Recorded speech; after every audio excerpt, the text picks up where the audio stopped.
বর্ণালী কথিতার গল্পের আসরে আপনাদের সবাইকে স্বাগত। আজকে আমি পড়ে শোনাব কথাসাহিত্যিক শরৎচন্দ্র চট্টোপাধ্যায়ের লেখা উপন্যাস পল্লী সমাজ। পর্ব ১। বেণী ঘোষাল মুখুজ্যেদের অন্দরের প্রাঙ্গণে পা দিয়াই সম্মুখে এক প্রৌঢ়া রমণীকে পাইয়া প্রশ্ন করিল, এই যে মাসি, রমা কই গা? মাসি আহ্নিক করিতেছিলেন, ইঙ্গিতে রান্নাঘর দেখাইয়া দিলেন। বেণী উঠিয়া আসিয়া রন্ধনশালার চৌখাটের বাহিরে দাঁড়াইয়া বলিলেন, তাহলে রমা, কি করবে স্থির করলে? জ্বলন্ত উনান হইতে শব্দায়মান কড়াটা নামাইয়া রাখিয়া রমা মুখ তুলিয়া চাহিল। কিসের বরদা? বেণী কহিল, তারিণী খুড়োর শ্রাদ্ধের কথাটা বোন। রমেশ তো কাল এসে হাজির হয়েছে।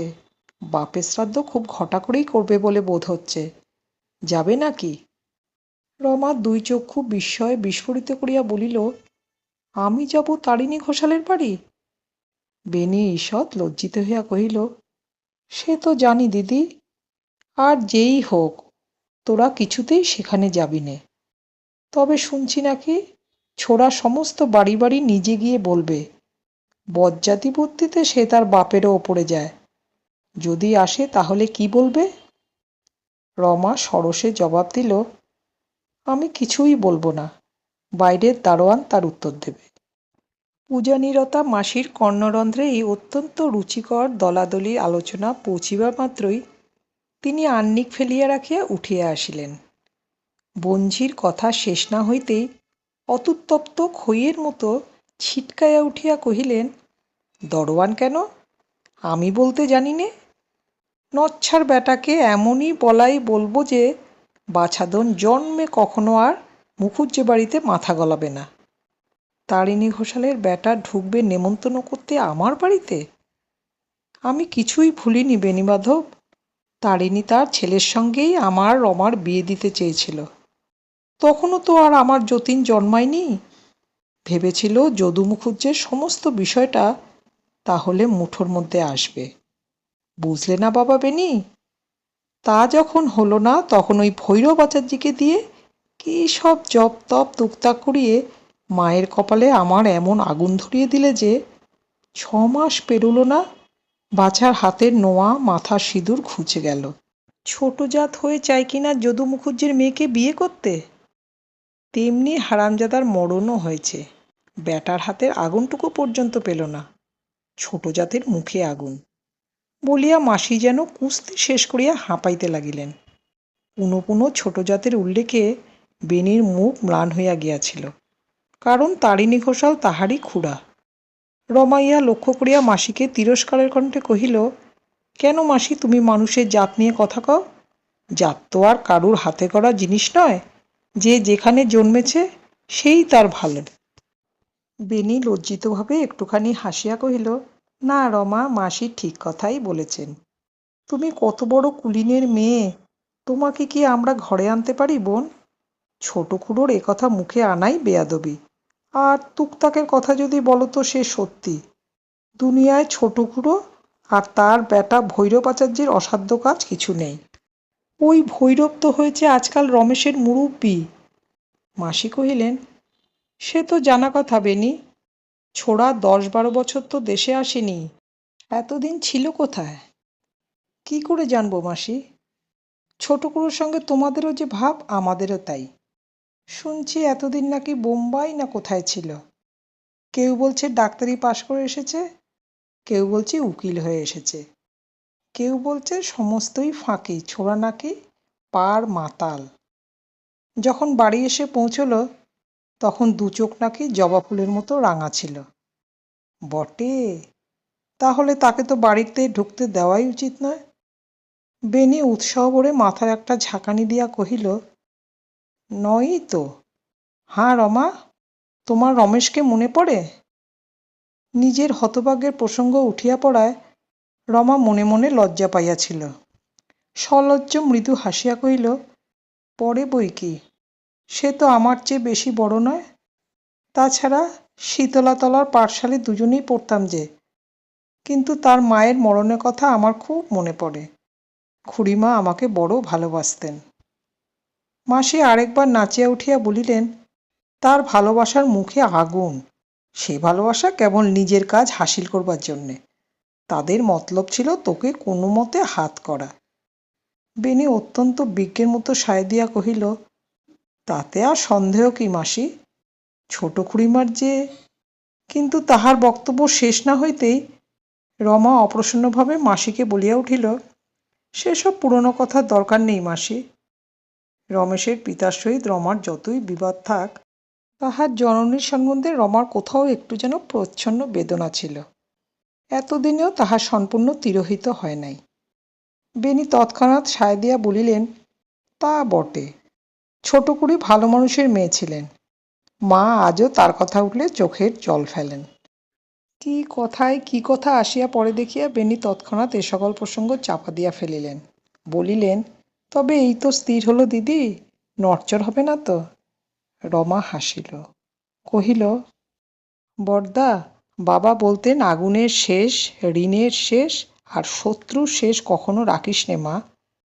তারিণী ঘোষাল জ্যান্ত আমাদের কম জ্বালা দেয়নি। বাবাকে পর্যন্ত জেলে যেতে হয়েছিল।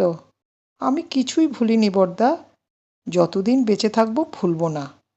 রমেশ সেই শত্রুরই ছেলে তো। তাছাড়া আমার তো কিছুতেই যাবার জো নেই। বাবা আমাদের দুই ভাই বোনকে বিষয় ভাগ করে দিয়ে গেছেন বটে, কিন্তু সমস্ত বিষয় রক্ষা করার ভার শুধু আমারই উপর যে। আমার তো নয়ই, আমাদের সংস্রবে যারা আছে তাদের পর্যন্ত যেতে দেব না। একটু ভাবিয়া কহিল, আচ্ছা বড়দা, এমন করতে পারো না যে কোনো ব্রাহ্মণ না তাদের বাড়ি যায়? বেনি একটু সরিয়া আসিয়া গলা খাটো করিয়া বলিল, সেই চেষ্টাই তো করছি বোন। তুই আমার সহায় থাকিস, আর আমি কোনো চিন্তা করি নে। রমেশকে এই কুয়াপুর থেকে না তাড়াতে পারি তো আমার নাম বেনি ঘোষাল নয়। তারপরে রইলাম আমি আর ওই ভৈরব আচার্যি। আর তারিণী ঘোষাল নেই, দেখি এ বেটাকে এখন কে রক্ষা করে। রমা কহিল, রক্ষে করবে রমেশ ঘোষাল? দেখো বড়দা, এই আমি বলে রাখলুম, শত্রুতা করতে এও কম করবে না। বেনি আরও একটু অগ্রসর হইয়া একবার এদিক ওদিক নিরীক্ষণ করিয়া লইয়া চৌখাটের উপর উবু হইয়া বসিল। তারপর কণ্ঠস্বর অত্যন্ত মৃদু করিয়া বলিল, রমা, বাঁশ নুয়ে ফেলতে চাও তো এই বেলা। পেকে গেলে আর হবে না, তা নিশ্চয় বলে দিচ্ছি। বিষয় সম্পত্তি কি করে রক্ষে করতে হয় এখনো সে শেখেনি। এর মধ্যে যদি না শত্রুকে নির্মূল করতে পারা যায় তো ভবিষ্যতে আর যাবে না।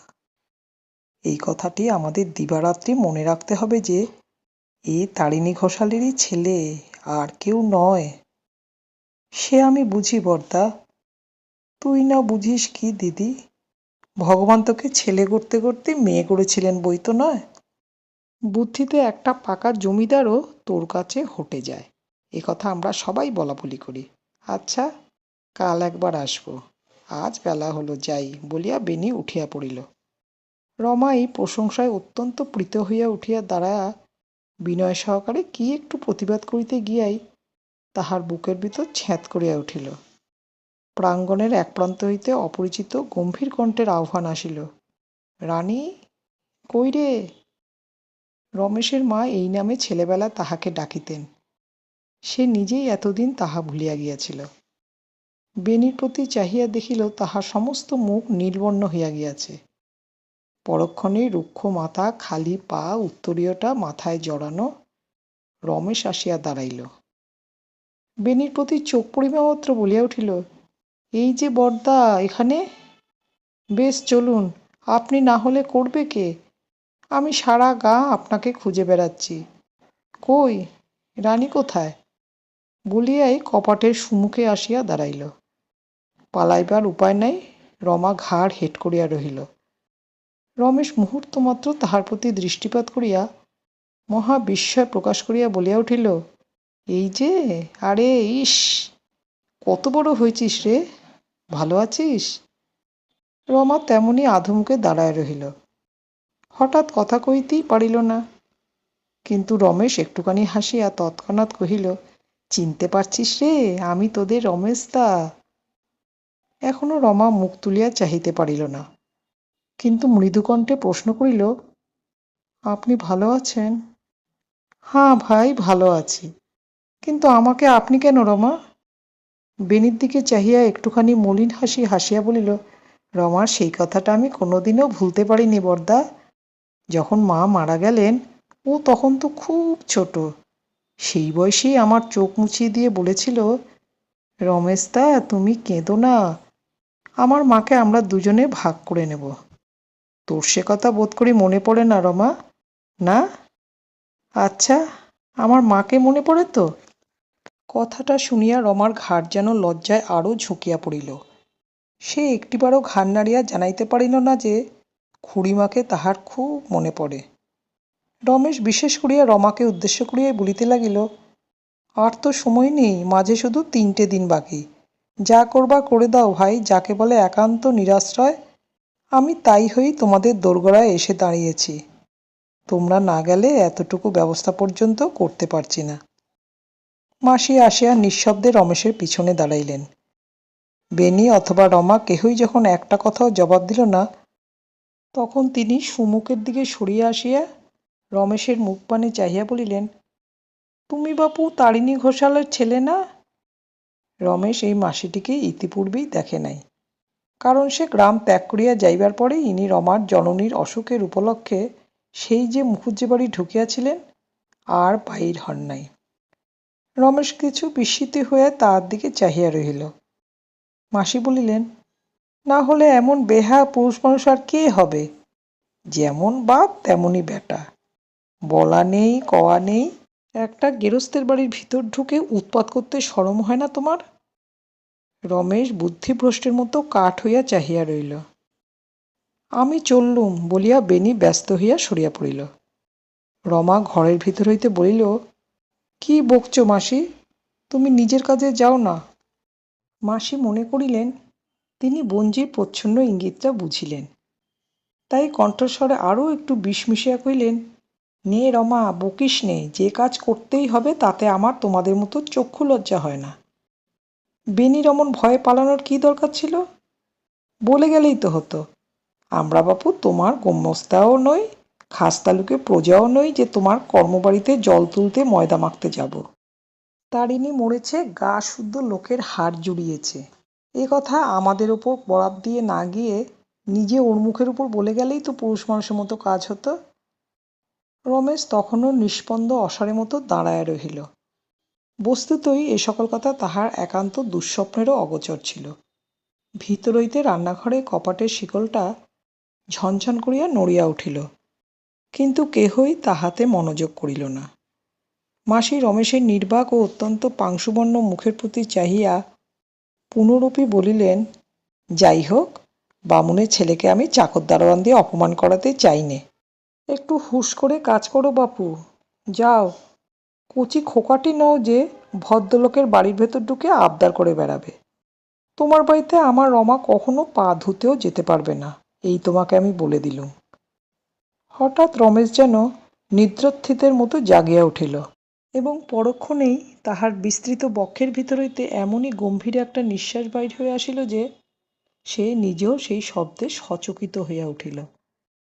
ঘরের ভিতর কপাটের অন্তরালে দাঁড়াইয়া রমা মুখ তুলিয়া চাহিয়া দেখিল। রমেশ একবার বোধ করি ইতস্তত করিল, তাহার পরে রান্নাঘরের দিকে উদ্দেশ্য করিয়া কহিল, যখন যাওয়া হতেই পারে না তখন আর উপায় কি? কিন্তু আমি তো এত কথা জানতাম না, না জেনে যে উপদ্রব করে গেলাম, সেজন্য আমাকে মাপ করো রাগনি, বলিয়া ধীরে ধীরে চলিয়া গেল। ঘরের ভিতর হইতে এতটুকু সাড়া আসিল না। যাহার কাছে ক্ষমা ভিক্ষা করা হইল, সে যে অলক্ষ্যে নিঃশব্দে তাহার মুখের দিকে চাহিয়া রহিল, রমেশ তা জানিতেও পারিল না। বেনি তৎক্ষণাৎ ফিরিয়া আসিয়া দাঁড়াইল। সে পালায় নাই, বাহিরে লুকায়া অপেক্ষা করিতেছিল মাত্র। মাসির সহিত চোখাচোখি হইতেই তাহার সমস্ত মুখ আহ্লাদে ও হাসিতে ভরিয়া উঠিল। সরিয়া আসিয়া কহিল, হাঁ, শোনালে বটে মাসি, আমার সাধ্যই ছিল না অমন করে বলা। এ কি চাকর দারোয়ানের কাজ রমা? আমি আড়ালে দাঁড়িয়ে দেখলাম কি না, ছোড়া মুখখানা যেন আষাঢ়ের মেঘের মতো করে বার হয়ে গেল। এই তো ঠিক হলো। মাসি ক্ষুণ্ণ অভিমানের সুরে বলিলেন, খুব তো হলো জানি, কিন্তু এই দুটো মেয়ে মানুষের উপর ভার না দিয়ে না সরে গিয়ে নিজে বলে গেলেই তো আরও ভালো হতো। আর নাই যদি বলতে পারতে, আমি কি বললুম তাকে, দাঁড়িয়ে থেকে শুনে গেলে না কেন বাছা? অমন সরে পড়া উচিত হয়নি। মাসির কথার ছাঁচে বেনির মুখের হাসি মিলায়া গেল। সে যে এই অভিযোগের কি সাফাই দেবে ভাবিয়া পাইল না, কিন্তু অধিকক্ষণ ভাবিতে হইল না। হঠাৎ রমা ভিতর হইতে তাহার জবাব দিয়া বসিল। এতক্ষণ সে একটি কথাও কহে নাই। কহিল, তুমি যখন নিজে বলেছ মাসি, তখন সেই তো সকলের চেয়ে ভালো হয়েছে। যে যতই বলুক না কেন, এতখানি বীজ জিভে দিয়ে ছড়াতে তোমার মতো কেউ তো পেরে উঠত না। মাসি এবং বেনি উভয়ই যারপন্নায় বিস্ময়াপন্ন হইয়া উঠিলেন। মাসি রান্নাঘরের দিকে ফিরিয়া কহিলেন, কি বললিলা? কিছু না। আহ্নিক করতে বসে তো 7 বার উঠলে, যাও না, ওটা সেরে ফেলো না। রান্নাবান্না কি হবে না? বলিতে বলিতে রমা নিজেও বাইর হয়ে আসিল এবং কাহাকেও কোনো কথা না বলিয়া বারান্দা পার হইয়া ওদিকের ঘরে গিয়া প্রবেশ করিল। বেনি শুষ্ক মুখে চুপি চুপি জিজ্ঞাসা করিল, ব্যাপার কি মাসি? কি করে জানবো বাছা? ও রাজরানীর মেজাজ বোঝা কি আমাদের মতো দাসদাসীর কর্ম? বলিয়া ক্রোধে ক্ষোভে তিনি মুখখানা কালিবর্ণ করিয়া তাহার পূজার আসনে গিয়া উপবেশন করিলেন এবং বোধ করি বা মনে মনে ভগবানের নাম করিতেই লাগিলেন। বেনি ধীরে ধীরে প্রস্থান করিল। এই কুয়াপুরের বিষয়টা অর্জিত হইবার একটু ইতিহাস আছে, তাহা এখানে বলা আবশ্যক। প্রায় 100 বর্ষ পূর্বে মহাকুলীন বলরাম মুখুজ্জে তাহার পিতা বলরাম ঘোষালকে সঙ্গে করিয়া বিক্রমপুর হইতে এদেশে আসেন। মুখুজ্জে শুধু কুলীন ছিলেন না, বুদ্ধিমানও ছিলেন। বিবাহ করিয়া বর্ধমান রাজসরকারের চাকরি করিয়া এবং আরও কি কি করিয়া এই বিষয়টুকু হস্তগত করেন।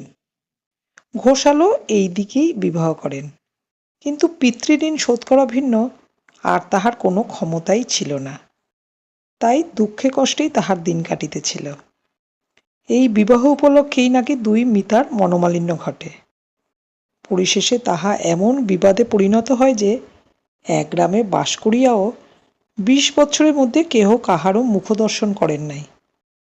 বলরাম মুখুজ্জে যেদিন মারা গেলেন, সেদিনও ঘোষাল তাহার বাটিতে পা দিলেন না। কিন্তু তাহার মরণের পরদিন অতি আশ্চর্য কথা শোনা গেল। তিনি নিজেই সমস্ত বিষয় চুল চিরিয়া অর্ধেক ভাগ করিয়া নিজের পুত্র ও মিতার পুত্রগণকে দিয়া গিয়াছেন। সেই অবধি এই কুয়াপুরের বিষয় মুখুজ্জে ও ঘোষাল বংশ ভোগ দখল করিয়া আসিতেছে। ইহারা নিজেরাও জমিদার বলিয়া অভিমান করিতেছে, গ্রামের লোকও অস্বীকার করিত না। যখনকার কথা বলিতেছি তখন ঘোষাল বংশ ভাগ হইয়াছিল। সেই বংশের ছোট তরফের তারিণী ঘোষাল মোকদ্দমা উপলক্ষে জেলায় গিয়া দিন 6 পূর্বে হঠাৎ যেদিন আদালতে ছোট বড় 5-7টা মুলতুবি মোকদ্দমায় শেষ ফলের প্রতি ভ্রূক্ষেপ না করিয়া কোথাকার কোন অজানা আদালতের মহামান্য সমন মাথায় করিয়া নিঃশব্দে প্রস্থান করিলেন, তখন তাহাদের কুয়াপুর গ্রামের ভিতরে ও বাহিরে একটা হুলুস্থুলু পড়িয়া গেল। বড় তরফের কর্তা বেনি ঘোষাল বুড়োর মৃত্যুতে গোপনে আরামের নিঃশ্বাস ফেলিয়া বাড়ি ফিরিয়া আসিলেন এবং আরও গোপনে দল পাকাইতে লাগিলেন কি করিয়া খুড়োর আগামী শ্রাদ্ধের দিনটা পণ্ড করিয়া দিবেন। 10 বৎসর খুড়ো ভাইপোর মুখ দেখা দেখি ছিল না। বহু বৎসর পূর্বে তারিণী গৃহশূন্য হইয়াছিল। সেই অবধি পুত্র রমেশকে তাহার মামার বাড়ি পাঠাইয়া দিয়া তারিণী বাড়ির ভিতর দাসদাসী এবং বাইরে মোকদ্দমা লইয়াই কাল কাটাইতেছিলেন। রমেশ রুড়কি কলেজে এই দুঃসংবাদ পাইয়া পিতার শেষ কার্য সম্পন্ন করিতে সুদীর্ঘকাল পরে কাল অপরাহ্নে তাহার শূন্য গৃহে আসিয়া উপস্থিত হইয়াছিল। কর্মবাড়ি মধ্যে শুধু 2টা দিন বাকি। বৃহস্পতিবার রমেশের পিতৃশ্রাদ্ধ। 2-1 করিয়া ভিন্ন গ্রামের মুরব্বীরা উপস্থিত হইতেছেন, কিন্তু নিজেদের কুয়াপুরের কেন যে কেহ আসে না রমেশ তাহা বুঝিয়াছিল এবং হয়তো শেষ পর্যন্ত কেহ আসিবেই বা না কেন তাহাও জানিত। শুধু ভৈরবাচার্য তাহার বাড়ির লোকেরা আসিয়া কাজকর্মে যোগ দিয়াছিল। স্বগ্রামস্থ ব্রাহ্মণদিগের পদধূলির আশা না থাকিলেও উদ্যোগ আয়োজনে রমেশ বড়লোকের মতোই করিয়াছিল। আজ অনেকক্ষণ পর্যন্ত রমেশ বাড়ির ভিতরে কাজকর্মে ব্যস্ত ছিল। কি জন্যে বাইরে আসিতেই দেখিল ইতিমধ্যে জন দুই প্রাচীন ভদ্রলোক আসিয়া বৈঠকখানার বিছানায় সমাগত হইয়া ধূমপান করিতেছেন। সম্মুখে আসিয়া সবিনয়ে কিছু বলিবার পূর্বেই পিছনে শব্দ শুনিয়া ফিরিয়া দেখিল এক অতিবৃদ্ধ ৫-৬টি ছেলেমেয়ে লইয়া কাশিতে কাশিতে বাড়ি ঢুকিল। তাহার কাঁধে মলিন উত্তরীয়, নাকের উপর একজোড়া ভাঁটার মতো মস্ত চশমা, পিছনে দড়ি দিয়া বাঁধা, সাদা চুল, সাদা গোঁফ, তামাকের ধোঁয়ায় তাম্রবর্ণ। অগ্রসর হইয়া আসিয়া সে সেই ভীষণ চশমার ভিতর দিয়া রমেশের মুখের দিকে মুহূর্তকাল চাহিয়া বিনা বাক্যব্যয়ে কাঁদিয়া ফেলিল। রমেশ চিনিল না ইনি কে, কিন্তু যেই হন ব্যস্ত হইয়া কাছে আসিয়া তাহার হাত ধরিতেই সে ভাঙা গলায় বলিয়া উঠিল, না বাবা রমেশ, তারিণী যে এমন করে ফাঁকি দিয়ে পালাবে তা স্বপ্নেও জানি নে। কিন্তু আমারও এমন চাটুর্যে বংশে জন্ম নয় যে কারু ভয়ে মুখ দিয়ে মিথ্যা কথা বেরুবে। আসবার সময় তোমার বেনি ঘোষালের মুখের সামনে বলে এলুম, আমাদের রমেশ যেমন শ্রাদ্ধের আয়োজন করেছে এমন করার চুলোয় যাক এ অঞ্চলে কেউ চোখেও দেখেনি। একটু থামিয়া বলিল, আমার নামে অনেক শালা অনেক রকম করে তোমার কাছে লাগিয়ে যাবে বাবা, কিন্তু এটা নিশ্চয় যেন এই ধর্মদাস শুধু ধর্মেরই দাস, আর কারো নয়। এই বলিয়া বৃদ্ধ সত্যভাষণের সমস্ত পৌরষ আত্মসাৎ করিয়া গোবিন্দ গাঙ্গুলির হাত হইতে হুকাটা ছিনাইয়া লইয়া তাহাতে এক টান দিয়াই প্রবল বেগে কাশিয়া ফেলিল। ধর্মদাস নিতান্ত অত্যুক্তি করেন নাই। উদ্যোগ আয়োজন যেরূপ হইতেছিল এদিকে সেরূপ কেহ করে নাই। কলিকাতা হইতে ময়রা আসিয়াছিল, তাহারা প্রাঙ্গণের একধারে ভিয়ান চড়াইয়াছে। সেদিকে পাড়ার কতগুলো ছেলে মেয়ে ভিড় করিয়া দাঁড়াইয়া আছে। কাঙালিদের বস্ত্র দেওয়া হইবে। চণ্ডীমণ্ডপের ওধারের বারান্দায় অনুগত ভৈরবাচার্য থান ফাড়িয়া পাঠ করিয়া গাদা করিতেছিল। সেদিকেও জনকয়েক লোক থাবা পাতিয়া বসিয়া এই অপব্যয়ের পরিমাণ হিসাব করিয়া মনে মনে রমেশের নির্বুদ্ধিতার জন্য তাহাকে গালি পাড়িতেছিল। গরিব দুঃখী সংবাদ পাইয়া অনেক দূরের পথ হইতেও আসিয়া জুটিতেছিল। লোকজন প্রজাপাঠক বাড়ি পরিপূর্ণ করিয়া কেহ কলহ করিতেছিল, কেহ বা মিছিমিছি শুধু কোলাহল করিতেছিল। চারিদিকে চাহিয়া ব্যয়বাহুল্য দেখিয়া ধর্মদাসের কাশি আরও বাড়িয়া গেল। প্রত্যুত্তরে রমেশ সংকুচিত হইয়া না না বলিয়া আরও কি বলিতে যাইতেছিল, কিন্তু ধর্মদাস হাত নাড়িয়া থামাইয়া দিয়া ঘর ঘর করিয়া কত কি বলিয়া ফেলিল, কিন্তু কাশির ধমকে তাহার একটি বর্ণ বুঝা গেল না। গোবিন্দ গাঙ্গুলি সর্বাগ্যে আসিয়াছিল, সুতরাং ধর্মদাস যাহা বলিয়াছিল তাহা বলিবার সুবিধা তাহারই সর্বাপেক্ষা অধিক থাকিয়াও নষ্ট হইয়াছে ভাবিয়া তাহার মনে মনে ভারী একটা ক্ষোভ জন্মিতেছিল। সে এ সুযোগ আর নষ্ট হইতে দিল না। ধর্মদাসকে উদ্দেশ্য করিয়া তাড়াতাড়ি বলিয়া উঠিল, কাল সকালে বুঝলে ধর্মদাস দা, এখানে আসবো বলে বেরিয়েও আসা হলো না। বেনির ডাকাডাকি, গোবিন্দ খুড়ো তামাক খেয়ে যাও। একবার ভাবলুম কাজ নেই, তারপর মনে হলো ভাবখানা বেনির দেখেই যাই না। বেনি কি বললে জানো বাবা রমেশ?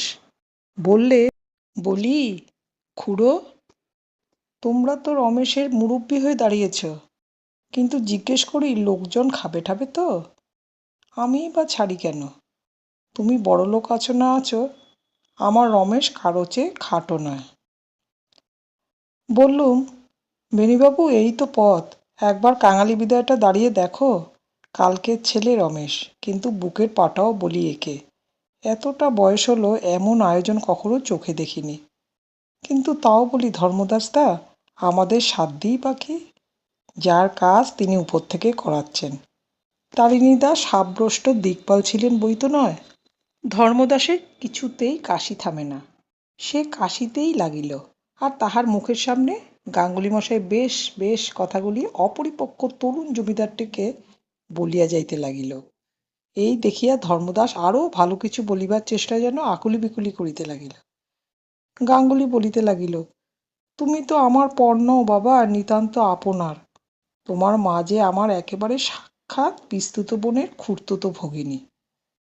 রামনগরের বাড়ুজ্যে বাড়ি, সেসব তারিণীদা জানতেন। তাই যে কোনো কাজকর্মে মামলা মোকদ্দমা করতে সাক্ষী দিতে ডাক গোবিন্দকে। ধর্মদাস প্রাণপণ বলে কাশি থামায়া খিচাইয়া উঠিল। কেন বাজে বকিস গোবিন্দ? আমি আজকের নয়, না জানি কি সে বছর সাক্ষী দেবার কথায় বললি, আমার জুতো নেই, খালি পায়ে যাই কি করে? তারিণী অমনি 2.5 টাকা দিয়ে একজোড়া জুতো কিনে দিল। তুই সেই পায়ে দিয়ে বেনির হয়ে সাক্ষী দিয়ে এলি। গোবিন্দ চক্ষু রক্তবর্ণ করিয়া কহিল, এলুম?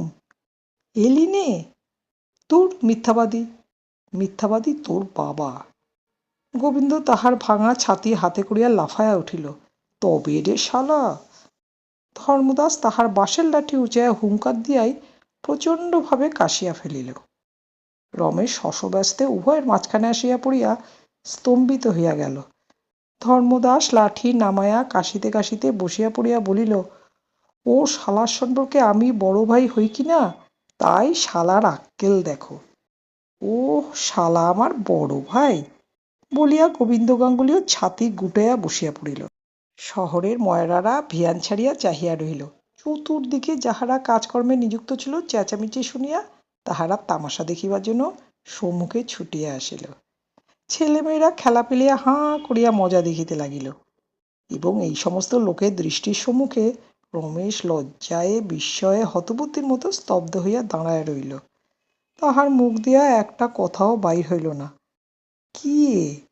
উভয়ই প্রাচীন ভদ্রলোক, ব্রাহ্মণ সন্তান, এত সামান্য কারণে এমন ইতরের মতো গালিগালাজ করিতে পারে? বারান্দায় বসিয়া ভৈরব কাপড়ে থাক দিতে দিতে সমস্তই দেখিতেছিল, শুনিতেছিল। এখন উঠিয়া আসিয়া রমেশকে উদ্দেশ্য করিয়া কহিল, প্রায় 100 কাপড় তো হলো, আরও চাই কি? রমেশের মুখ দিয়া হঠাৎ কথাই বাইর হইল না। ভৈরব রমেশের অভিভূত ভাব লক্ষ্য করিয়া হাসিল। মৃদু অনুযোগের স্বরে কহিল, ছি গাঙ্গুলি মশাই, বাবু একেবারে অবাক হয়ে গেছেন। আপনি কিছু মনে করবেন না বাবু, এমন ঢের হয়। বৃহৎ কাজকর্মের বাড়িতে কত ঠ্যাঙাঠেঙ্গি রক্তারক্তি পর্যন্ত হয়ে যায়, আবার যে কেসেই হয়। নিন, উঠুন চাটুর্যে বসাই, দেখুন দেখি আরও থান ফাড়ব কিনা। ধর্মদাস জবাব দিবার পূর্বেই গোবিন্দ গাঙ্গুলি সোৎসাহে শিরশ্চানপূর্বক খাড়া হইয়া বলিল, হয়ই তো ঢের হয়, নইলে বিরোধকর্ম বলেছে কেন? শাস্ত্রে আছে, লক্ষ্য কথা না হলে বিয়েই হয় না যে। সে বছর তোমার মনে আছে ভৈরব, যদু মুখুজ্যমশাইয়ের কন্যা রমার গাছ প্রতিষ্ঠির দিনে সিদে নিয়ে রাঘব ভট্টাচার্যিতে হারান চাটুর্যেতে মাথা ফাটাফাটি হয়ে গেল। কিন্তু আমি বলি ভৈরব ভায়া, বাবাজির এ কাজটা ভালো হচ্ছে না। ছোট লোকদের কাপড় দেওয়া আর ভস্যে ঘি ঢালা এক কথা, তার চেয়ে বামুনদের একজোড়া আর ছেলেদের 1খানা করে দিলেই নাম হতো। আমি বলি বাবাজি সেই যুক্তি করুন, কি বলো ধর্মদাসদা? ধর্মদাস ঘাড় নাড়িতে নাড়িতে বলিল, গোবিন্দ মন্দ কথা বলেনি বাবাজি, ও বেটাদের 1000 দিলেও নাম হবার জো নেই, নইলে আর ওদের ছোট লোক বলছে কেন? বুঝলে না বাবা রমেশ? এখন পর্যন্ত রমেশ নিঃশব্দে ছিল। এই বস্ত্র বিতরণের আলোচনায় সে একেবারে যেন মর্মাহত হইয়া পড়িল। ইহার সুযুক্তি কুযুক্তি সম্বন্ধে নহে, এখন এইটাই তাহার সর্বাপেক্ষা অধিক বাজিল যে ইহারা যাহাদিগকে ছোটলোক বলিয়া ডাকে, তাহাদেরই সহস্র চক্ষুর সম্মুখে এইমাত্র যে এত বড় একটা লজ্জাকর কাণ্ড করিয়া বসিল, সেই জন্য ইহাদের কাহারও মনে এতটুকু ক্ষোভ বা লজ্জার কণামাত্রও নেই। ভৈরব মুখপানে চাহিয়া আছে দেখিয়া রমেশ সংক্ষেপে কহিল, আরও 200 কাপড় ঠিক করে রাখুন। তা নইলে কি হয় ভৈরব ভায়া, চলো আমিও যাই, তুমি আর একা কত পারবে বলো? বলিয়া কাহারও সম্মতির অপেক্ষা না করিয়া গোবিন্দ উঠিয়া বস্ত্ররাশির নিকটে গিয়া বসিলেন। রমেশ বাটির ভিতর যাইবার উপক্রম করিতেই ধর্মদাস তাহাকে একপাশে ডাকিয়া লইয়া চুপি চুপি অনেক কথা কহিলেন। রমেশ প্রত্যুত্তরে মাথা নাড়িয়া সম্মতি জ্ঞাপন করিয়া ভিতরে চলিয়া গেল। কাপড় গুছাইতে গুছাইতে গোবিন্দ গাঙ্গুলি আর চোখে সব দেখিল। কই গো বাবাজি, কোথায় গো বলিয়া একটি শীর্ণকায় মণ্ডিত শ্রুশ্র প্রাচীন ব্রাহ্মণ প্রবেশ করিল। ইহার সঙ্গেও 2-3 ছেলে মেয়ে। মেয়েটি সকলের বড়। তাহারই পরনে শুধু একখানি অতি জীর্ণ ডুরে কাপড়। বালক দুটি কোমরে এক এক কাছে ঘুনসি ব্যতীত একেবারে দিগম্বর। উপস্থিত সকলেই মুখ তুলিয়া চাহিল। গোবিন্দ অভ্যর্থনা করিল, এসো দিনুদা, বসো। বড় ভাগ্যে আমাদের যে আজ তোমার পায়ের ধুলো পড়ল। ছেলেটা একা সারা হয়ে যায়, তা তোমরা। ধর্মদাস গোবিন্দর প্রতি কটমট করিয়া চাহিল। সে ভ্রূক্ষেপমাত্র না করিয়া কহিল, তা তোমরা তো কেউ এদিকে মারাবে না দাদা, বলিয়া তাহার হাতে হুকাটা তুলিয়া দিল। দীনু ভট্টাচার্য আসন গ্রহণ করিয়া দগ্ধ হুকাটায় নিরর্থক গোটা দুই টান দিয়া বলিল, আমি তো ছিলাম না ভায়া, তোমার বউ ঠাকুরনকে আনতে তার বাপের বাড়ি গিয়েছিলুম। বাবাজি কোথায়? শুনছি নাকি ভারী আয়োজন হচ্ছে। পথে আসতে ও গায়ের হাটে শুনে এলুম, খাইয়ে দাইয়ে ছেলে বুড়োর হাতে 16খানা করে লুচি আর 4 জোড়া করে সন্দেশ দেওয়া হবে।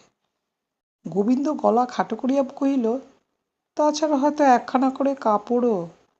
এই যে রমেশ বাবাজি, তাই দিনুদাকে বলছিলাম বাবাজি, তোমাদের 5 জনের বাপ মায়ের আশীর্বাদে জোগাড় সোগাড় একরকম করা তো যাচ্ছে, কিন্তু বেনি একেবারে উঠে পড়ে লেগেছে।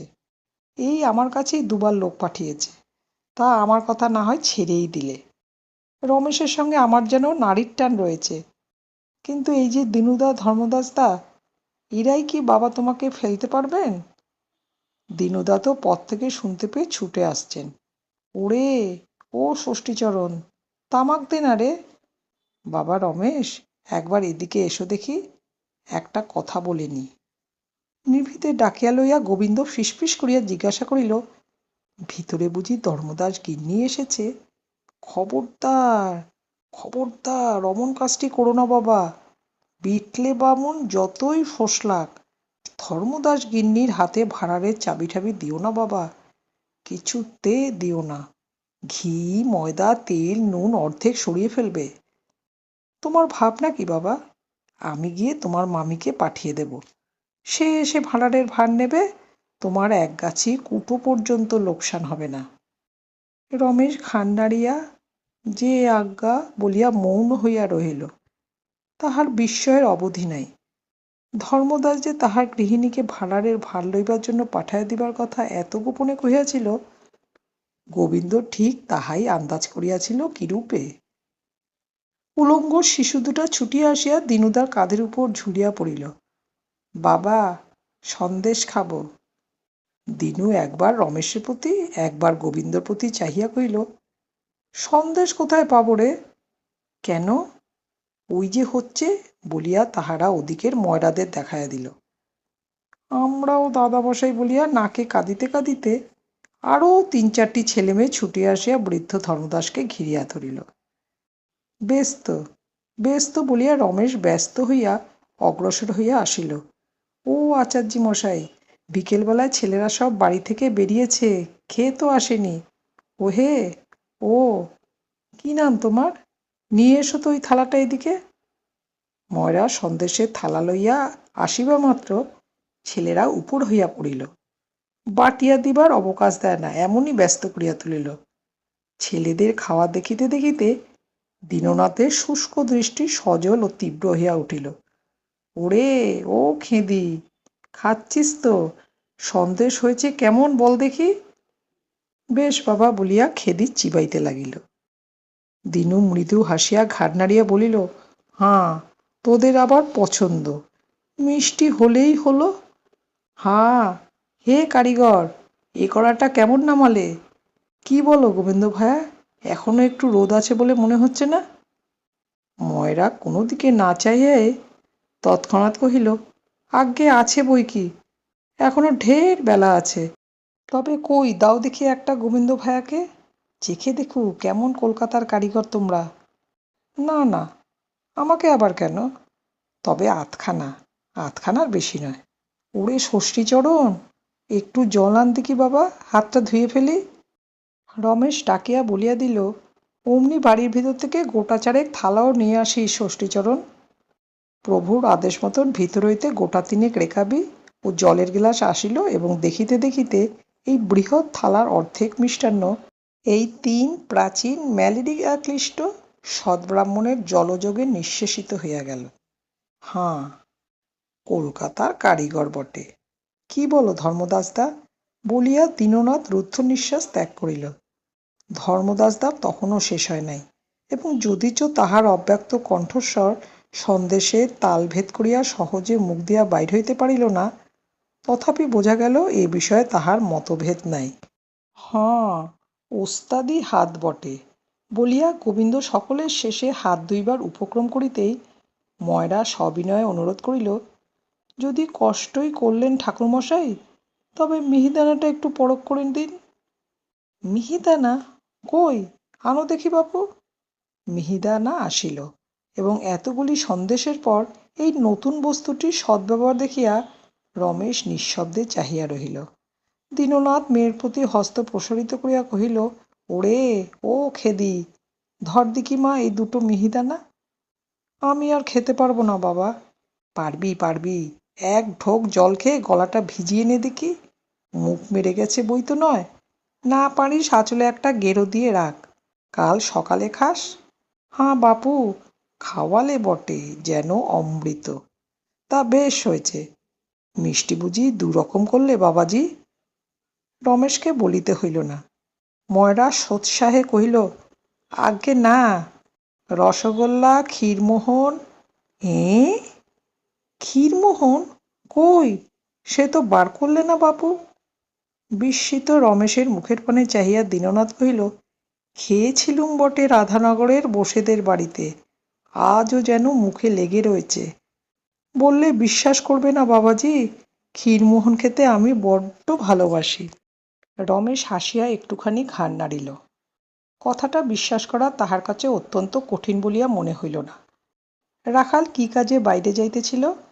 রমেশ তাহাকে ডাকিয়া কহিল, ভেতরে বোধ করি আচার্যি মশাই আছেন। যা তো রাখাল, কিছু ক্ষীরমোহন তাকে আনতে বলে আয় দেখি। সন্ধ্যা বোধ করি উত্তীর্ণ হইয়াছে, তথাপি ব্রাহ্মণেরা ক্ষীরমোহনের আশায় উৎসুক হইয়া বসিয়া আছেন। রাখাল ফিরিয়া আসিয়া বলিল, আজ আর ভাঁড়ারের চাবি খোলা হবে না বাবু। রমেশ মনে মনে বিরক্ত হইল। কহিল, বলো গে, আমি আনতে বলছি। গোবিন্দ গাঙ্গুলি রমেশের অসন্তোষ লক্ষ্য করিয়া চোখ ঘুরাইয়া কহিল, দেখলে দিনুদা, ভৈরবের আক্কেল! এই যে দেখি মায়ের চেয়ে মাসির বেশি দরদ। সেই জন্যই আমি বলি। সে কি বলে তাহা না শুনিয়া রাখাল বলিয়া উঠিল, আচার্যি মশাই কি করবেন? ও বাড়ি থেকে গিন্নিমা এসে ভাড়ার বন্ধ করেছেন যে। ধর্মদাস এবং গোবিন্দ উভয়ে চাপিয়া উঠিল। কে বড় গিন্নি? রমেশ সবিস্ময়ে জিজ্ঞাসা করিল, জ্যাঠাইমা এসেছেন? আজ্ঞে হাঁ, তিনি এসেই ছোট বড় দুই ভাড়ারই তালা বন্ধ করে ফেলেছেন। বিস্ময়ে আনন্দে রমেশ দ্বিতীয় কথাটি না বলিয়া দ্রুতপদে ভিতরে চলিয়া গেল। জ্যাঠাইমা! ডাক শুনিয়া বিশ্বেশ্বরী ভাড়ার ঘর হইতে বাহিরে আসিলেন। বেনির বয়সের সঙ্গে তুলনা করিলে তাহার জননীর বয়স 50-এর কম হওয়া উচিত নয়, কিন্তু দেখিলে কিছুতেই 40-এর বেশি বলিয়া মনে হয় না। রমেশ নির্নিমেষ চক্ষে চাহিয়া রইল। আজও সেই কাঁচা সোনার বর্ণ। একদিন যে রূপের খ্যাতি এই অঞ্চলে প্রসিদ্ধ ছিল, আজও সেই অনিন্দ সৌন্দর্য তাহার নিটোল পরিপূর্ণ দেহটিকে বর্জন করিয়া দূরে যাইতে পারে নাই। মাথার চুলগুলি ছোট করিয়া ছাঁটা, সম্মুখেই 2-1 গাছি কুঞ্চিত হইয়া কপালের উপর পড়িয়াছে। চিবু, কপোল, ওষ্ঠাধর, ললাট সবগুলো যেন কোনো বড় শিল্পীর বহু যত্নের বহু সাধনার ফল। সবচেয়ে আশ্চর্য তাহার 2টি চক্ষুর দৃষ্টি। সেদিকে ক্ষণকাল চাহিয়া থাকিলে সমস্ত অন্তঃকরণ যেন মোহাবিষ্ট হইয়া আসিতে থাকে। এই জ্যাঠাইমা রমেশকে এবং বিশেষ করিয়া তাহার পরলোকগতা জননীকে একসময় বড় ভালোবাসিতেন। বধূ বয়সে যখন ছেলেরা হয় নাই, শাশুড়ি ননদের যন্ত্রণায় লুকাইয়া বসিয়া এই 2টি জায়ে যখন একযোগে চোখের জল ফেলিতেন, তখন এই স্নেহের প্রথম গ্রন্থিবন্ধন হয়। তারপরে গৃহবিচ্ছেদ, মামলা মকদ্দমা, পৃথক হওয়া, কত রকমের ঝড়ঝাপটা এই 2টি সংসারের উপর দিয়া বহিয়া গিয়াছে। বিবাদের উত্তাপে বাঁধন শিথিল হইয়াছে, কিন্তু একেবারে বিচ্ছিন্ন হইতে পারে নাই। বহু বর্ষ পরে সেই ছোট বউয়ের ভাড়ার ঘরে ঢুকিয়া তাহারই হাতে সাজানো এই সমস্ত বহু পুরাতন হাঁড়ি কলসির পানে চাহিয়া জ্যাঠাইমার চোখ দিয়া জল ঝরিয়া পড়িতেছিল। রমেশের আহ্বানে যখন তিনি চোখ মুছিয়া বাহির হইয়া আসিলেন, তখন সেই দুটি আরক্ত আর্দ্র চক্ষুপল্লবের পানে চাহিয়া রমেশ ক্ষণকালের জন্য বিস্ময়াপন্ন হইয়া রহিল। জ্যাঠাইমা তাহা টের পাইলেন।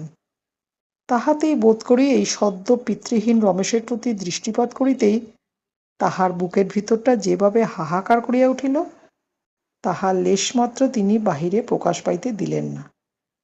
বরং একটুখানি হাসিয়া বলিলেন, চিনতে পারিস রমেশ? জবাব দিতে গিয়া রমেশের ঠোঁট কাঁপিয়া গেল। মা মারা গেলে যতদিন না সে মামার বাড়ি গিয়াছিল, ততদিন এই জ্যাঠাইমা তাহাকে বুকে করিয়া রাখিয়াছিলেন এবং কিছুতে ছাড়িতে চাহেন নাই। সেও মনে পড়িল এবং এও মনে হইল, সেদিন ও বাড়িতে গেলে জ্যাঠাইমা বাড়ি নাই বলিয়া দেখা পর্যন্ত করেন নাই।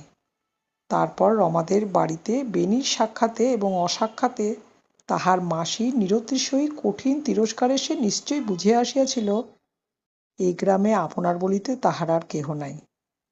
বিশ্বেশ্বরী রমেশের মুখের প্রতি মুহূর্তকাল চাহিয়া থাকিয়া বলিলেন, ছি বাবা, এ সময় শক্ত হতে হয়। তাহার কণ্ঠস্বরে কোমলতার আভাসমাত্র যেন ছিল না। রমেশ নিজেকে সামলাইয়া ফেলিল। সে বুঝিল, যেখানে অভিমানের কোনো মর্যাদা নাই, সেখানে অভিমান প্রকাশ পাওয়ার মতো বিড়ম্বনা সংসারে অল্পই আছে। কহিল, শক্ত আমি হয়েছি জ্যাঠাইমা, তাই যা পারতুম নিজেই করতুম, কেন তুমি আবার এলে? জ্যাঠাইমা হাসিলেন, কহিলেন, তুই তো আমাকে ডেকে আনিসনি রমেশ, যে তোকে তার কৈফিয়ত দেব। তা শোন বলি, কাজকর্ম হবার আগে আর আমি ভাড়ার থেকে খাবার টাবার কোনো জিনিস বার হতে দেব না। যাবার সময় ভাড়ারের চাবি তোর হাতেই দিয়ে যাব, আবার কাল এসে তোর হাত থেকেই নেব। আর কারু হাতে দিসনি যেন। হাঁরে, সেদিন তোর বরদার সঙ্গে দেখা হয়েছিল? প্রশ্ন শুনিয়া রমেশ দ্বিধায় পড়িল। সে ঠিক বুঝিতে পারিল না তিনি পুত্রের ব্যবহার জানেন কিনা। ভাবিয়া কহিল, বরদা তখন তো বাড়ি ছিলেন না। প্রশ্ন করিয়াই জ্যাঠাইমার মুখের উপর একটা উদ্বেগের ছায়া আসিয়া পড়িয়াছিল। রমেশ স্পষ্ট দেখিতে পাইল। তাহার এই কথায় সেই ভাবটা যেন কাটিয়া গিয়া মুখখানি প্রসন্ন হইয়া উঠিল। হাসি মুখে সস্নেহে অনুযোগের কণ্ঠে বলিলেন, আমার কপাল, এই বুঝি? হাঁরে, দেখা হয়নি বলে আর যেতে নেই? আমি জানি রে, সে তোদের উপর সন্তুষ্ট নয়, কিন্তু তোর কাজ তো তোর করা চাই। যা একবার ভালো করে বলগে যা রমেশ, সে বড় ভাই, তার কাছে হেঁট হতে তোর কোনো লজ্জা নেই। তাছাড়া এটা মানুষের এমনই দুঃসময় যে কোনো লোকের হাতে পায়ে ধরে মিটমাট করে নিতেও লজ্জা নেই। লক্ষ্মী মানিক আমার, যা একবার, এখন বোধ হয় সে বাড়িতেই আছে। রমেশ চুপ করিয়া রহিল। এই আগ্রহ আতিশয্যের হেতুও তাহার কাছে সুস্পষ্ট হইল না। মন হইতে সংশয়ও ঘুচিল না। বিশ্বেশ্বরী আরও কাছে সরিয়া আসিয়া মৃদুস্বরে কহিলেন, বাইরে যারা বসে আছেন তাদের আমি তোর চেয়ে ঢের বেশি জানি। তাদের কথা শুনিস নে, আয় আমার সঙ্গে, তোর বরদার কাছে একবার যাবি চল। রমেশ ঘাড় নাড়িয়া বলিল, না জ্যাঠাইমা, সে হয় না। আর বাইরে যারা বসে আছেন তারা যাই হন, তারাই আমার সকলের চেয়ে আপনার। সে আরও কি কি বলিতে যাইতেছিল, কিন্তু হঠাৎ জ্যাঠাইমার মুখের প্রতি লক্ষ্য করিয়া সে মহা বিস্ময়ে চুপ করিল। তাহার মনে হইল, জ্যাঠাইমার মুখখানি যেন সহসা চারিদিকের সন্ধ্যার চেয়েও বেশি মলিন হইয়া গেল। খানিক পরে তিনি একটা নিঃশ্বাস ফেলিয়া বলিলেন, আচ্ছা, তবে তাই। যখন তার কাছে যাওয়া হতেই পারবে না, তখন আর সে নিয়ে কথা কয়ে কী হবে? যা হোক, তুই কিছু ভাবিসনি বাবা, কিছুই আটকাবে না। আমি আবার খুব ভোরেই আসব, বলিয়া বিশ্বেশ্বরী তাহার দাসীকে ডাকিয়া লইয়া খিড়কির দ্বার দিয়া ধীরে ধীরে বাইর হইয়া গেলেন। বেনির সহিত রমেশের ইতিমধ্যে দেখা হইয়া যে একটা কিছু হইয়া গিয়াছে, তাহা তিনি বুঝিলেন। তিনি যে পথে গেলেন সেই দিকে চাহিয়া কিছুক্ষণ নিঃশব্দে দাঁড়াইয়া থাকিয়া রমেশ ম্লানমুখে যখন বাহিরে আসিল, তখন গোবিন্দ ব্যগ্র হইয়া জিজ্ঞাসা করিল, বাবাজি, বড়গিন্নি এসেছিলেন না? রমেশ ঘাড় নাড়িয়া বলিল, হাঁ। শুনলুম ভাড়ার বন্ধ করে চাবি নিয়ে গেলেন, না? রমেশ তেমনি মাথা নাড়িয়া জবাব দিল, কারণ অবশেষে কি মনে করিয়া তিনি যাইবার সময় ভাড়ারের চাবি নিজেই হাতে লইয়া গিয়াছিলেন। গোবিন্দ কহিল, দেখলে ধর্মদাসদা, যা বলেছি তাই। বলি, মতলবটা বুঝলে বাবাজি? রমেশ মনে মনে অত্যন্ত ক্রুদ্ধ হইল, কিন্তু নিজের নিরুপায় অবস্থা স্মরণ করিয়া সহ্য করিয়া চুপ করিয়া রহিল। দরিদ্র দীনু ভট্টাচার্য তখনও যায় নাই, কারণ তাহার বুদ্ধিশুদ্ধি ছিল না। ছেলে মেয়ে লইয়া যাহার দয়ায় পেট ভরিয়া সন্দেশ খাইতে পাইয়াছিল, তাহাকে আন্তরিক দুটা আশীর্বাদ না করিয়া, সকলের সম্মুখে উচ্চকণ্ঠে তাহার 7 পুরুষের স্তবস্তুতি না করিয়া আর ঘরে ফিরিতে পারিতেছিল না। সে ব্রাহ্মণ নিরীহভাবে বলিয়া ফেলিল, এ মতলব বোঝা আর কি শক্ত ভায়া। তালা বন্ধ করে চাবি নিয়ে গেছেন, তার মানে ভাড়ার আর কারো হাতে না পড়ে। তিনি সমস্তই তো জানেন। গোবিন্দ বিরক্ত হইয়াছিল। নির্বোধের কথায় জ্বলিয়া উঠিয়া তাহাকে একটা ধমক দিয়া কহিল, বোঝো না সোজো না, তুমি কথা কও কেন বলো তো? তুমি এসব ব্যাপারের কি বোঝো যে মানে করতে এসেছ? ধমক খাইয়া দিনুর নির্বুদ্ধিতা আরও বাড়িয়া গেল। সেও উষ্ণ হইয়া জবাব দিল, আরে এতে বোঝাবুঝিটা আছে কোনখানে? শুনছ না, গিন্নিমা স্বয়ং এসে ভাড়ার বন্ধ করে চাবি নিয়ে গেছেন। এতে কথা কইবে আবার কে? গোবিন্দ আগুন হইয়া কহিল, ঘরে যাও না ভট্টাচ, যে জন্যে ছুটে এসেছিলে গোষ্ঠীবর্গ মিলে খেলে বাদলে, আর কেন? ক্ষীরমোহন পরশু খেও, আজ আর হবে না। এখন যাও, আমাদের ঢের কাজ আছে। দিনু লজ্জিত সংকুচিত হইয়া পড়িল। রমেশ ততোধিক কুণ্ঠিত ক্রুদ্ধ হইয়া উঠিল। গোবিন্দ আরও কি বলিতে যাইতেছিল, কিন্তু সহসা রমেশের শান্ত অথচ কঠিন কণ্ঠস্বরে থামিয়া গেল। আপনার হলো কি গাঙ্গুলি মশাই? যাকে তাকে এমন খামোখা অপমান করছেন কেন? গোবিন্দ ভৎসিত হইয়া প্রথমটা বিস্মিত হইল, কিন্তু পরক্ষণেই শুষ্ক হাসি হাসিয়া বলিল, অপমান আবার কাকে করলুম বাবাজি? ভালো, ওকেই জিজ্ঞাসা করে দেখো না সত্যি কথাটা বলেছি কিনা। ও ডালে ডালে বেড়ায় তো আমি পাতায় পাতায় ফিরি যে। দেখলে ধর্মদাসদা, দিনে বামনার আস্পর্ধা। আচ্ছা, ধর্মদাসদা কি দেখিল তা সেই জানে, কিন্তু রমেশ লোকটার নির্লজ্জতা স্পর্ধা দেখিয়া অবাক হইয়া গেল। তখন দিনু রমেশের দিকে চাহিয়া নিজেই বলিল, না বাবা, গোবিন্দ সত্য কথাই বলেছে। আমি বড় গরিব, সে কথা সবাই জানে। ওদের মতো আমার জমি জমা চাষবাস কিছুই নেই। একরকম চেয়ে চিনতে ভিক্ষে শিক্ষে করেই আমাদের দিন চলে। ভালো জিনিস ছেলেপিলেদের কিনে খাওয়ার ক্ষমতাও ভগবান আমাদের দেননি। তাই বড় ঘরে কাজকর্ম হলে ওরা খেয়ে বাঁচে। কিন্তু মনে করো না বাবা, তারিণীর দাদা বেঁচে থাকতে তিনি আমাদের খাওয়াতে বড় ভালোবাসতেন। তাই আমি তোমাকে নিশ্চয়ই বলছি বাবা, আমরা যে আশ মিটিয়ে খেয়ে গেলুম, তিনি ওপর থেকে দেখে খুশিই হয়েছেন। হঠাৎ দিনুর গম্ভীর শুষ্ক চোখ দুটো জলে ভরিয়া উঠিয়া টপ টপ করিয়া দুফোঁটা সকলের সম্মুখেই ঝরিয়া পড়িল। রমেশ মুখ ফিরিয়া দাঁড়াইল। দিনু তাহার মলিন ও শতছিন্ন উত্তরীয় প্রান্তে অশ্রু মুছিয়া ফেলিয়া বলিল, শুধু আমিই নই বাবা, এদিকে আমার মতো দুঃখী গরিব যে যেখানে আছে, তারিণীদার কাছে হাত পেতে কেউ কখনো অমনি ফেরেনি। সে কথা কে আর জানে বলো? তার ডান হাতের দান বা হাতটাও টের পেত না যে। আর তোমাদের জ্বালাতন করব না। নে মা, খেদি, ওঠ। হরিধন, চল বাবা, ঘরে যাই, আবার কাল সকালে আসব। আর কি বলবো বাবা রমেশ, বাপের মতো হও, দীর্ঘজীবী হও। রমেশ তাহার সঙ্গে আসিয়া আর্দ্রকণ্ঠে কহিল, ভট্টাচার্য মশাই, এই 2-3 দিন আমার উপর দয়া রাখবেন। আর বলতে সংকোচ হয়, কিন্তু এ বাড়িতে হরিধনের মায়ের যদি পায়ের ধুলো পড়ে তো ভাগ্য বলে মনে করব। ভট্টাচার্য মশাই ব্যস্ত হইয়া নিজের 2 হাতের মধ্যে রমেশের 2 হাত চাপিয়া ধরিয়া কাঁদো কাঁদো হইয়া বলিল, আমি বড় দুঃখী বাবা রমেশ, আমাকে এমন করে বললে যে লজ্জায় মরে যাই। ছেলে মেয়ে সঙ্গে করিয়া বৃদ্ধ ধীরে ধীরে চলিয়া গেল। রমেশ ফিরিয়া আসিয়া মুহূর্তের জন্য নিজের রূঢ় কথা স্মরণ করিয়া গাঙ্গুলি মশাইকে কিছু বলিবার চেষ্টা করিতেই সে থামাইয়া দিয়া উদ্দীপ্ত হইয়া বলিয়া উঠিল, এ যে আমার নিজের কাজ রমেশ, তুমি না ডাকলেও যে আমাকে নিজে এসে এই সমস্ত করতে হতো, তাই তো এসেছি। ধর্মদাসদা আর আমি দুই ভাই তো তোমার ডাকবার অপেক্ষা রাখিনি বাবা। ধর্মদাস এইমাত্র তামাক খাইয়া কাশিতেছিল।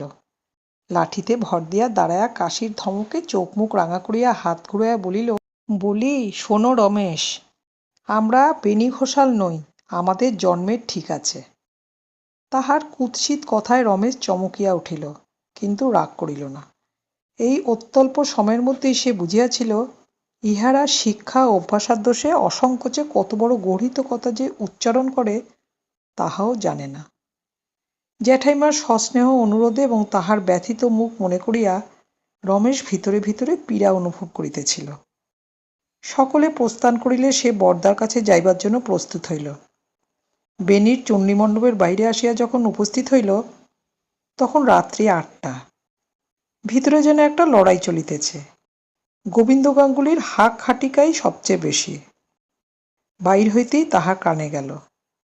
গোবিন্দ বাজি রাখিয়া বলিতেছে, এ যদি না দুদিনে উচ্ছন্নে যায় তো আমার গোবিন্দ গাঙ্গুলি নাম তোমরা বদলে রেখো বেণীবাবু। নবাবী কাণ্ডকারখানা শুনলে তো? তারিণী ঘোষাল সিকি পয়সা রেখে মরেনি তা তো জানি, তবে এত কেন? হাতে থাকে কর, না থাকে বিষয় বন্দুক দিয়ে কে কবে ঘটা করে বাপের ছাদ্য করে তা তো কখনো শুনিনি বাবা। আমি তোমাকে নিশ্চয় বলছি বেণীমাধববাবু, এ ছোড়া নন্দীদের গদি থেকে অন্তত 3,000 টাকা দেনা করেছে। বেণী উৎসাহিত হইয়া কহিল, তাহলে কথাটা তো বার করে নিতে হচ্ছে গোবিন্দ খুড়ো। গোবিন্দ স্বর মৃদু করিয়া বলিল, সবুর করো না বাবাজি, একবার ভালো করে ঢুকতেই দাও না, তারপরে। বাইরে দাঁড়িয়ে ও কে? এ কি রমেশ বাবাজি? আমরা থাকতে এত রাত্রে তুমি কেন বাবা? রমেশ সে কথার জবাব না দিয়া অগ্রসর হইয়া আসিয়া বলিল, বরদা, আপনার কাছেই এলুম। বেণী থতমত খাইয়া জবাব দিতে পারিল না। গোবিন্দ তৎক্ষণাৎ কহিল, আসবে বই কি বাবা, 100 বার আসবে, এ তো তোমারই বাড়ি, আর বড় ভাই পিতৃতুল্য। তাই তো আমরা বেণীবাবুকে বলতে এসেছি, বেণীবাবু, তারিণীদার সঙ্গে মনোমালিন্য তার সঙ্গেই যাক, আর কেন? তোমরা দুই ভাই এক হও, আমরা দেখে চোখ জুড়োই। কি বলো হালদার মামা? ও কি, দাঁড়িয়ে রইলে যে বাবা? কে আছিস রে? একখানা কম্বলের আসন টাসন পেতে দে না রে। না বেণীবাবু, তুমি বড় ভাই, তুমিই সব, তুমি আলাদা হয়ে থাকলে চলবে না। তাছাড়া বড় গিন্নি ঠাকুরন যখন স্বয়ং গিয়ে উপস্থিত হয়েছেন তখন। বেণী চমকায়া উঠিল, মা গিয়েছিলেন?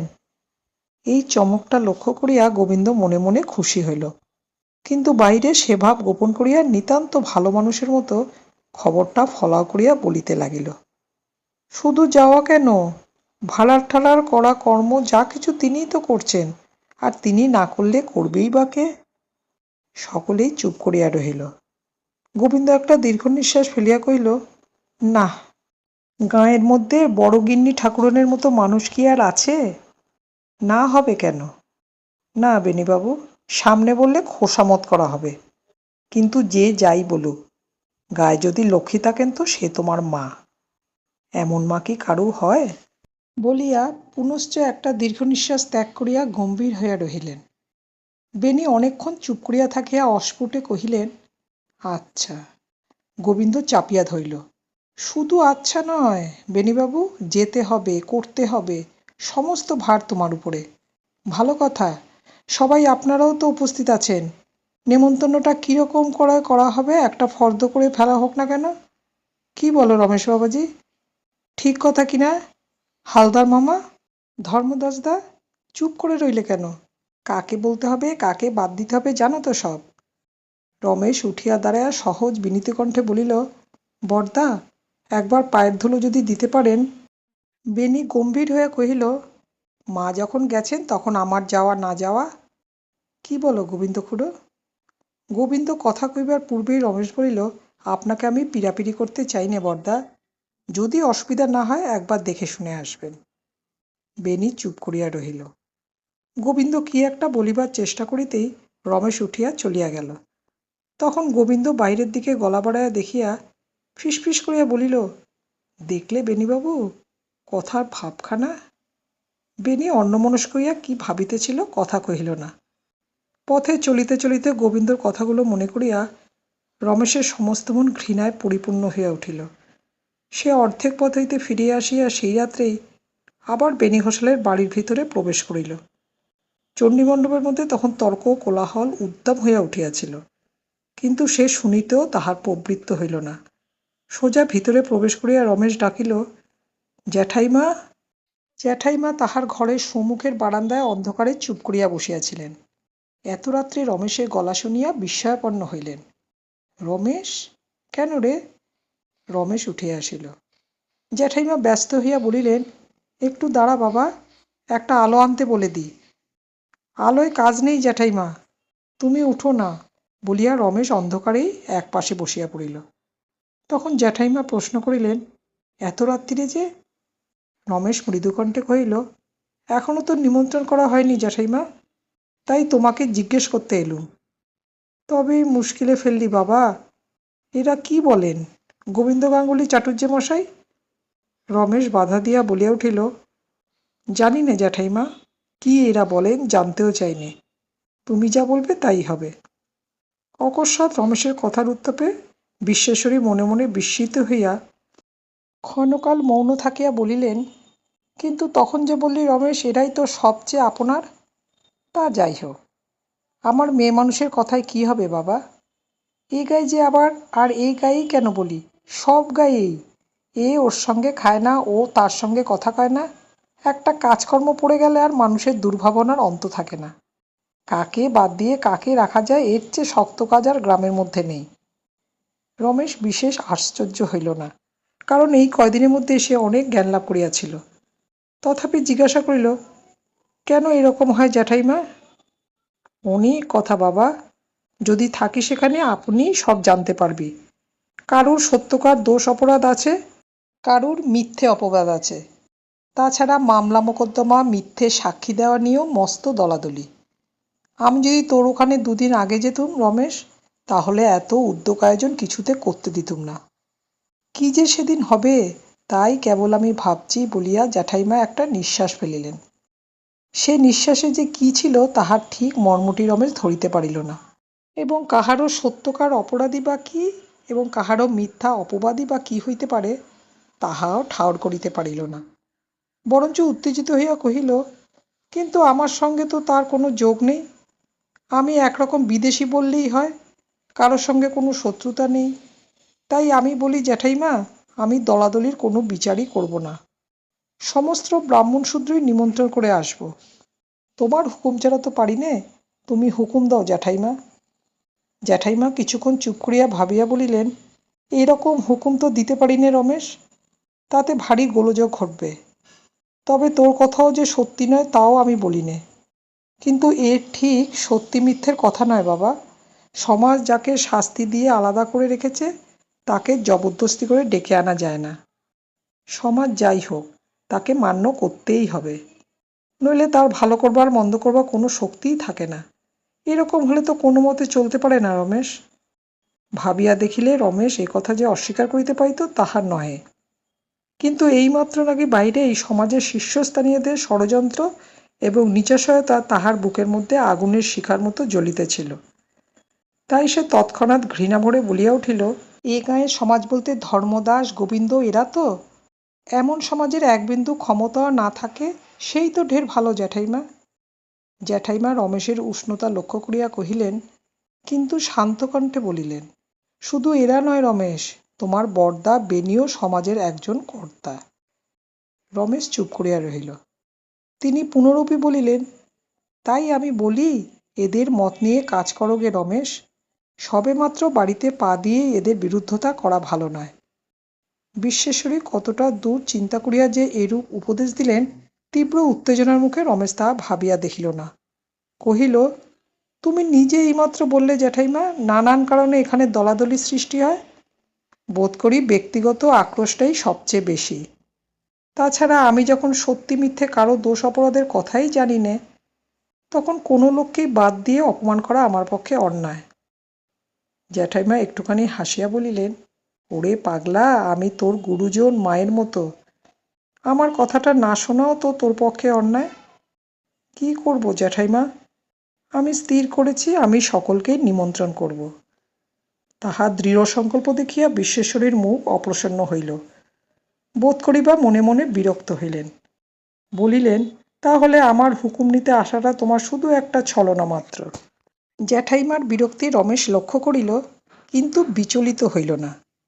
খানিক পরে আস্তে আস্তে বলিল, আমি জানতুম জ্যাঠাইমা, যা অন্যায় নয় আমার সে কাজে তুমি প্রসন্ন মনে আমাকে আশীর্বাদ করবে। আমার তাহার কথাটা শেষ হইবার পূর্বেই বিশ্বেশ্বরী বাধা দিয়া বলিয়া উঠিলেন, কিন্তু এটাও তো তোমার জানা উচিত ছিল রমেশ, যে আমার সন্তানের বিরুদ্ধে আমি যেতে পারবো না। কথাটা রমেশকে আঘাত করিল, কারণ মুখে সে যাই বলুক, কেমন করিয়া তাহার সমস্ত অন্তঃকরণ কাল হইতে এই জ্যাঠাইমার কাছে সন্তানের দাবি করিতেছিল। এখন দেখিল এ দাবির অনেক ঊর্ধ্বে তার আপন সন্তানের দাবির জায়গা জুড়িয়া আছে। সে ক্ষণকাল মাত্র চুপ করিয়া থাকিয়াই উঠিয়া দাঁড়াইয়া চাপা অভিমানের সুরে বলিল, কাল পর্যন্ত তাই জানতুম জ্যাঠাইমা, তাই তোমাকে তখন বলেছিলুম, যা পারি আমি একলা করি, তুমি এসো না। তোমাকে ডাকবার সাহসও আমার হয়নি। এই ক্ষুণ্ণ অভিমান জ্যাঠাইমার অগোচর রহিল না, কিন্তু তার জবাব দিলেন না। অন্ধকারে চুপ করিয়া বসিয়া রহিলেন। খানিক পরে রমেশ চলিয়া যাইবার উপক্রম করিতেই বলিলেন, তবে একটু দাঁড়াও বাছা, তোমার ভাড়ার ঘরের চাবিটা এনে দিই, বলিয়া ঘরের ভিতর হইতে চাবি আনিয়া রমেশের পায়ের কাছে ফেলিয়া দিলেন। রমেশ কিছুক্ষণ স্তব্ধভাবে দাঁড়াইয়া থাকিয়া অবশেষে গভীর একটা নিঃশ্বাস ফেলিয়া চাবিটা তুলিয়া লইয়া আস্তে আস্তে চলিয়া গেল। ঘণ্টা কয়েক মাত্র পূর্বে সে মনে মনে বলিয়াছিল, আর আমার ভয় কি, আমার জ্যাঠাইমা আছেন। কিন্তু একটা রাত্রিও কাটিল না। তাহাকে আবার নিঃশ্বাস ফেলিয়া বলিতে হইল, না, আমার কেউ নেই, জ্যাঠাইমাও আমাকে ত্যাগ করেছেন।